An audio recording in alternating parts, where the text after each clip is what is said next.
Well, it happened. The truck fell apart. The cab fell off it.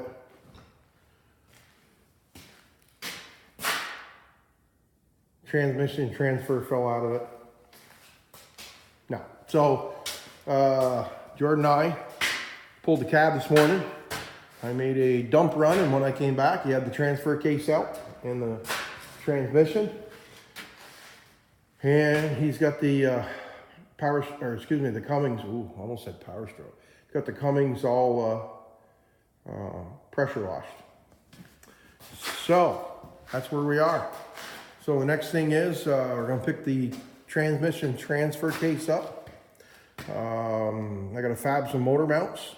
I'm pretty sure we'll have to get a transmission mount for that Cummins transmission, but I'm pretty sure I can use that cross member. The beauty part about these older trucks are, they're bolted in.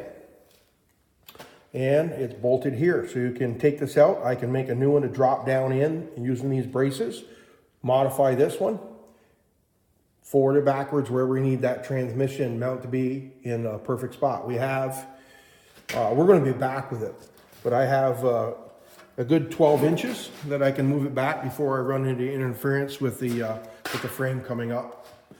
It kind of dips down before it comes up. So things are gonna do while it's off is over the spring housings, perches on both sides. I am going to put I'm going to box that area in on both sides.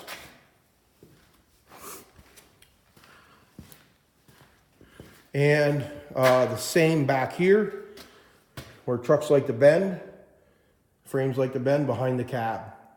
And we're going to weld these in and put the bolts in, because the way they had it is, of course, they had a bushing and a washer, but they could, you know, what do they call it? Walkie jaw? That's what I hear that everybody likes to say now. It could just wiggle in there.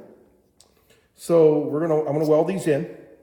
We're going to install the we're going to install the cab back on, and then I will drill down through, center it, lift it, and finish fabricating it. And then I also want to make sure that I weld the nut into a big washer and weld it to the bottom, so zoom, in it goes from the top. You don't have to mess with it. And put the never sees right to it. So there we are. Video number 5. Look at that dirty hand. See, I actually do get my hands dirty. I got a lot of work to do in the box. Replacing the back, we already talked about that. So that's where we are. So this is video 5 on this. Also, I'm going to post a video coming up. I got on our 2019-2020 lineup for partially lineup of our snow removal equipment. Hit that like button. Hit that subscribe button. Please comment. Tell us what you think. We're always interested in conversation. Thanks for everything. Have a good New Year's.